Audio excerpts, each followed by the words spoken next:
join me on another exploration trip. The plan today is to find some roads that I last did more than 20 years ago and then reacquaint myself with them.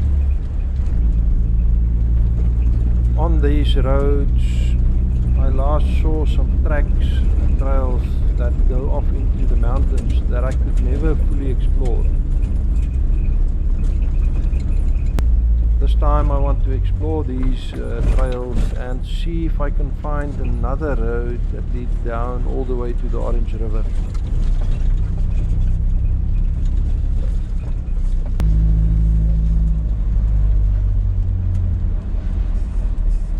There are two existing roads in this area that go down to the river, and we will be going down the one, and then I want to find a connection route between the two down at the river and then travel back up the other one.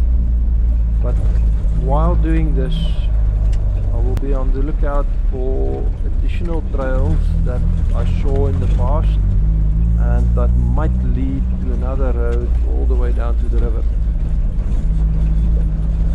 Now some of these roads are still in use by the locals.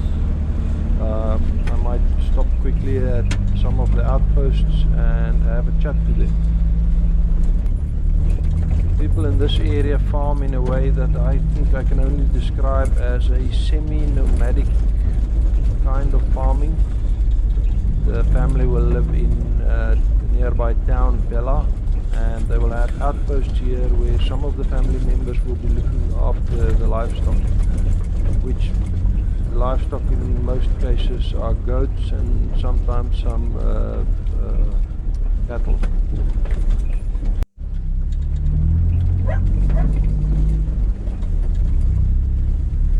Often the family income will be supported by some family members working in some other industries in the area. They will sometimes rotate family members who are looking after the livestock, and on weekends the family will sometimes come out to the outposts.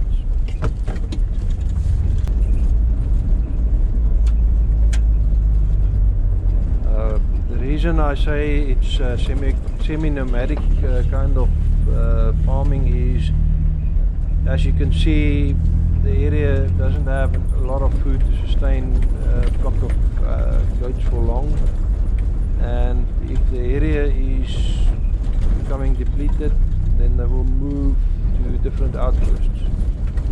I think we will even see some of these outposts on our journey now.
Alright, so this is a dead end,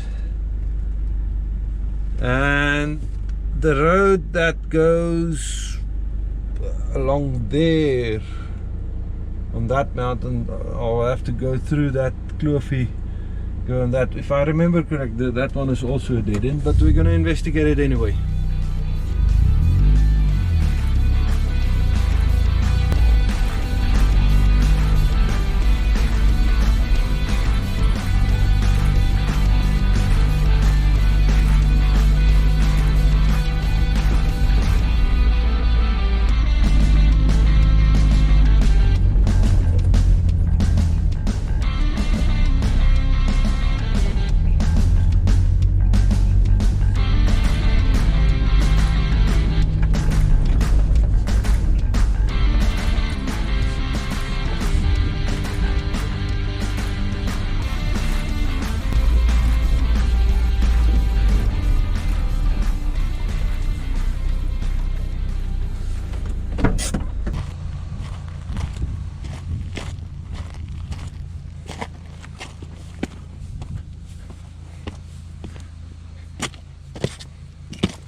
see the mountains that are on the Namibian side of the river to the right. And we have a series of valleys in front of us. And now we need to find the road that goes around and start to drop down into the valley. And in this case we have to go slightly back to the left and around this mountain.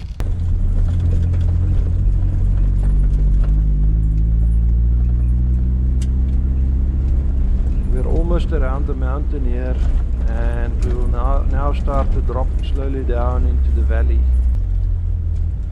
As we drop further down into the valley, we will be seeing dry riverbeds more frequently.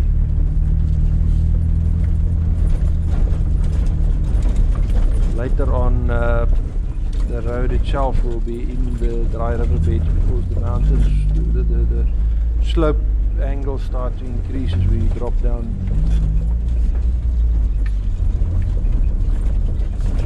As I mentioned, the people in this area farm in a semi-nomadic kind of way. They have outposts where their livestock is being kept and watched over by family members, but they will move from outpost to outpost as their animals exhaust the food supply in a specific area. We are now approaching one of those outposts. This one has not been in use, I think, in the past 2 years because of the drought.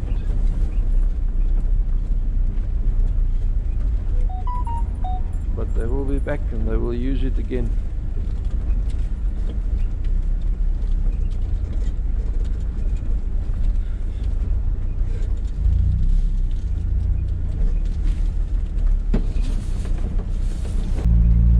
As we continue further and further down into the valley, you will see that the condition of the road will deteriorate all the time. The road is less used the deeper we go, and with the steeper slopes it's more difficult to maintain a road and to make a road.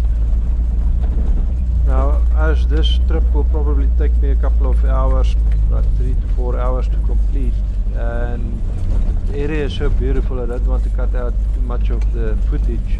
I'll have to make this video into probably 2 or 3 parts. I think this will be the end for part 1. So I'll see you on the next one. Cheers.